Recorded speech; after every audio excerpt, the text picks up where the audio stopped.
my life to be able to say and to thank you and to thank all of our supporters and organizers and the people and our residents of the Bronx and Queens for electing me as your next Congresswoman.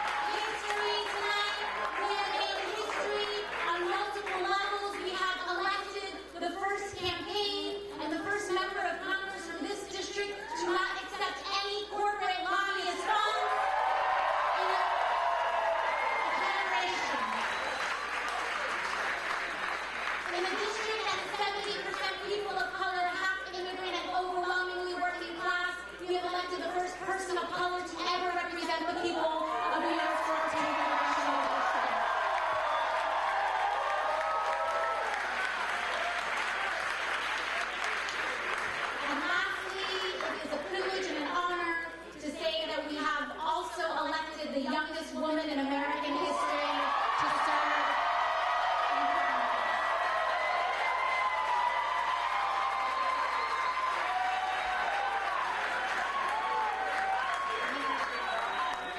This is what is possible when everyday people come together in the collective realization that all our actions, no matter how small or how large, are powerful, worthwhile, and capable of lasting change.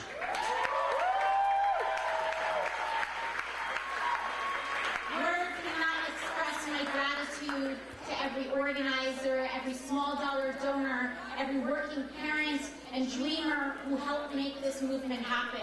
And that's exactly what this is. Not a campaign or an election day, but a movement, a larger movement for social, economic, and racial justice in the United States of America.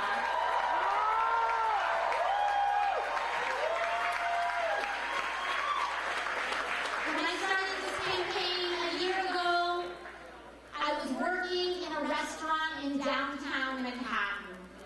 And it wasn't because, and we didn't launch this campaign because I thought I was special or unique or better than anyone else.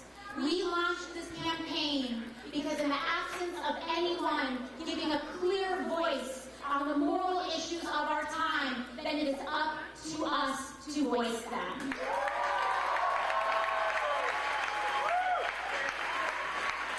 We launched this campaign because no one was clearly and authentically talking about issues like the corrupting role of money in politics, like the disturbing human rights violations being committed by ICE, by the fact that no one was giving voice to the idea and the notion that an entire generation was graduating with crippling loads of student loan debt, a ticking time bomb for our economy. No one was talking about these issues, and when no one talks about them, we have the duty to stand up for what is right.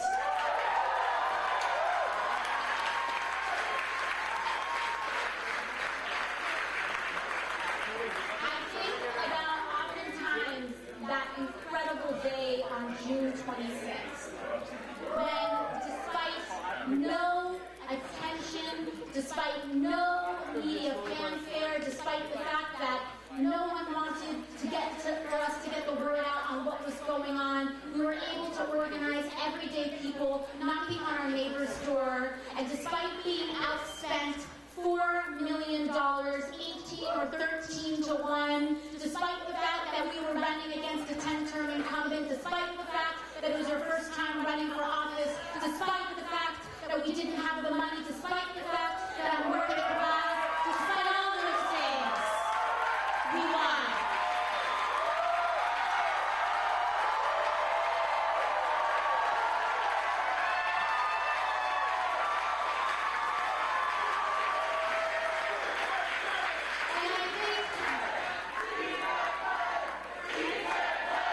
Secret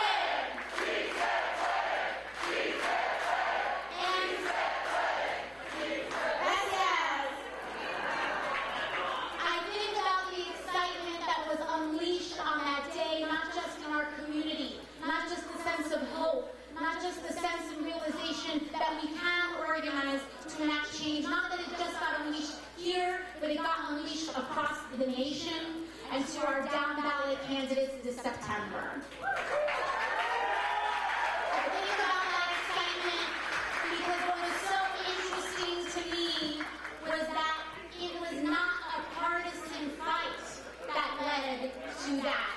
It was not a partisan victory that led to the unleashing of that excitement. Because I think we all know deep down here and across the country that our deepest challenges are not left and right. They are not red and blue. They are top and bottom. They are right and wrong.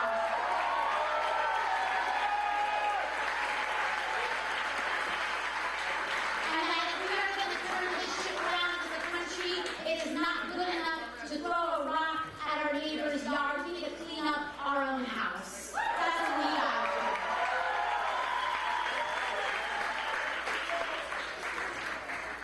There is nothing inherently noble about protecting a status quo that does not serve the needs of working class Americans.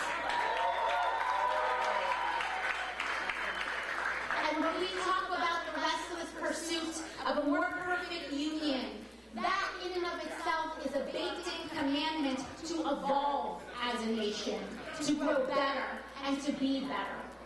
And right now, who we are as a nation is that we have a crooked path, and it is time to make that crooked path straight.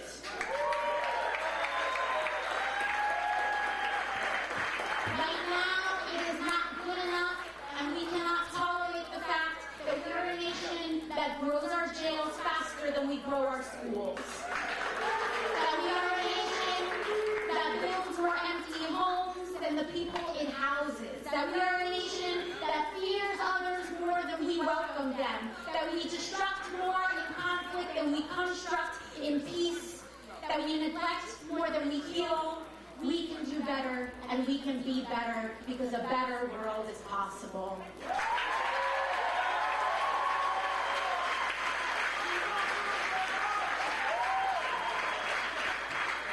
If we continue to believe that we are a threatened, scarce, and limited nation, then that is exactly what we will become.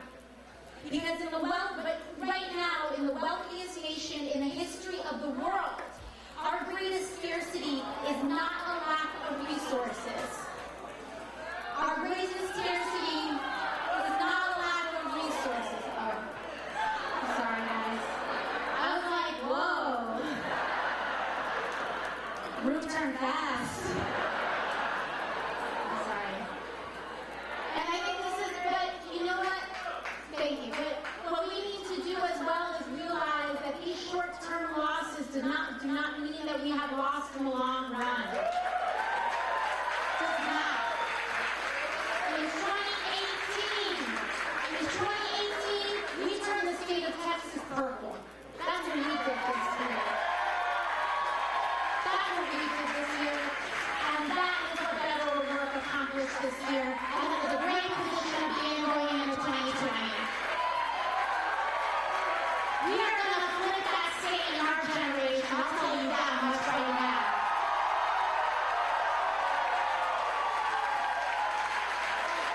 We will flip Texas. It's just a matter of time. We should never be scared. There is never any fight that is too big for us to pick. We proved that this year. We proved that this year. Because when we advocate and champion the causes of our neighbors and our economic dignity and come with innovative and ambitious plan for our future, there is no state beyond our grasp and no community beyond victory. We just need to keep at it. Because in the wealthiest nation in the history of the world, our greatest scarcity is not a lack of resources, but the absence of political courage and moral imagination.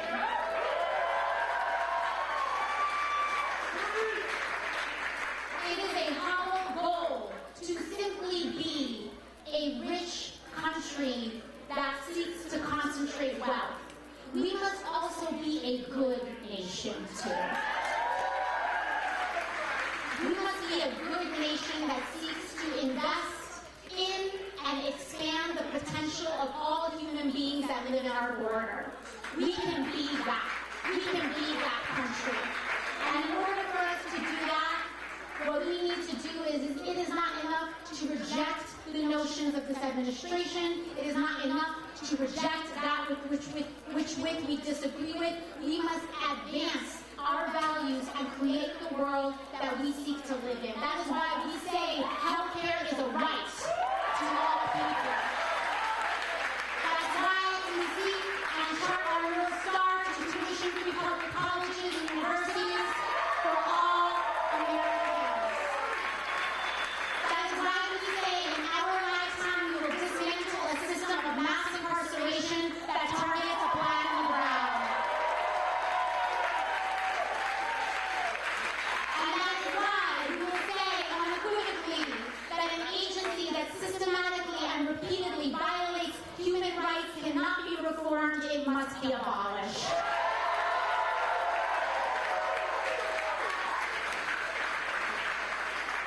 We can be confident that what we are standing up for is what is right.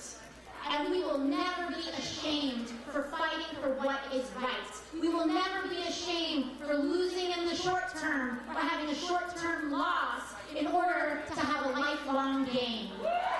We will never be ashamed of that. These struggles that we are taking on are generational. These struggles that we are taking on are long. These struggles will not be solved in 2 years or 4 years. It will take our whole lives. But this is the fight for our lives. This is the fight of our lives. And we need to put everything on the line.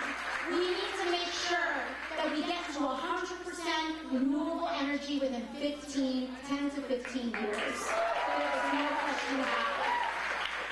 And we don't ever want to have to look our grandchildren in the eye and say we did not fulfill our potential as a nation and our obligation to future generations because we were too scared. We cannot do that. Or because we couldn't figure out how to pay for it on day one. We will get there. When we chart our course, we will figure it out. That's how we got to the moon. That's how we electrified this nation. That's how we established Social Security. That's how we created Medicare. We have done these things. They will always call the ambitious naive. They will always call the ambitious uninformed and radical and marginalized because we are engaging in a change of the balance of power in this country. And there are no ifs, ands, or buts about it. We are fighting to put more power in the hands of everyday working Americans where it belongs. And I am so proud to stand shoulder to shoulder with you all in that fight, because today is a milestone, but it is really a beginning. It is truly a beginning. And in order for us to get there, and I believe that we can always get there faster than we can, faster than we think, we have to keep organizing.